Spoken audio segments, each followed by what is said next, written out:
Did you come up with the idea? Because you don't look particularly old, and this is really innovative. So what made you think about farmers and pick up points and drop off points?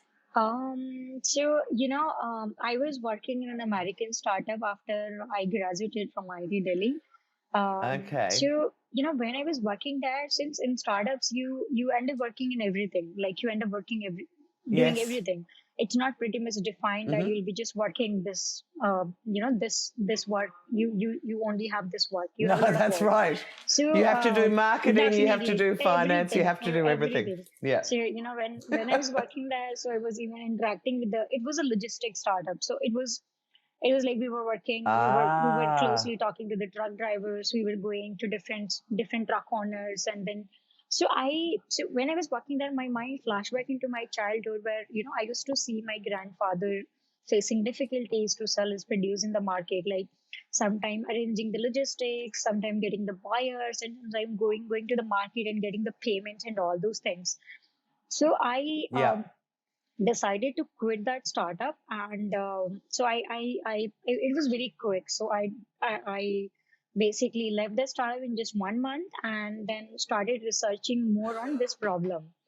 And Right. so I after researching a lot, I find out that it's not just about my grandfather, it's about millions of farmers, right, who are Yeah. growing the produce and facing difficulties to sell the produce. And if you even look at the overall economic situation of the country, it can if you can efficiently build the supply chain, it can improve a lot, because anyway they are doing the Yes. production, but the supply and the demand is not organized, and the transportation is also very big part of the supply chain, and it's not very much organized, at least in India.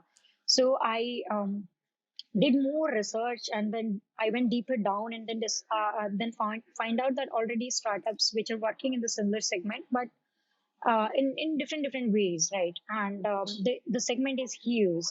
So that's Yeah. how I came up with the idea, and the inspiration was definitely to solve the problem of my grandfather and many more farmers like him. And I started And is in your fa- 2017. is your father is your father a farmer as well? Did you grow up with Yeah, farming yeah, in a yeah. community where people So were farming? I Right. did my schooling till 10th class from the village itself. So I have Yeah. lived for 16 years of my life. I have lived in the village and seen agriculture. We have our own land. We grow fruits and vegetables and other crops. Though my father is working as a my father is working in Indian government as a police officer. Oh, But okay. we Right. have seen farming. We have been in the villages, so we still have a home in the village. My grandfather and my uncle is still based in village, and they're doing the farming. So we have the lands and all. So I've closely watched it and seen the problems, and it's not just seen. I felt those problems, so I know where are the Yeah. pinpoints. In your heart, I mean, it was all part of your family Definitely, as yeah, well. yeah.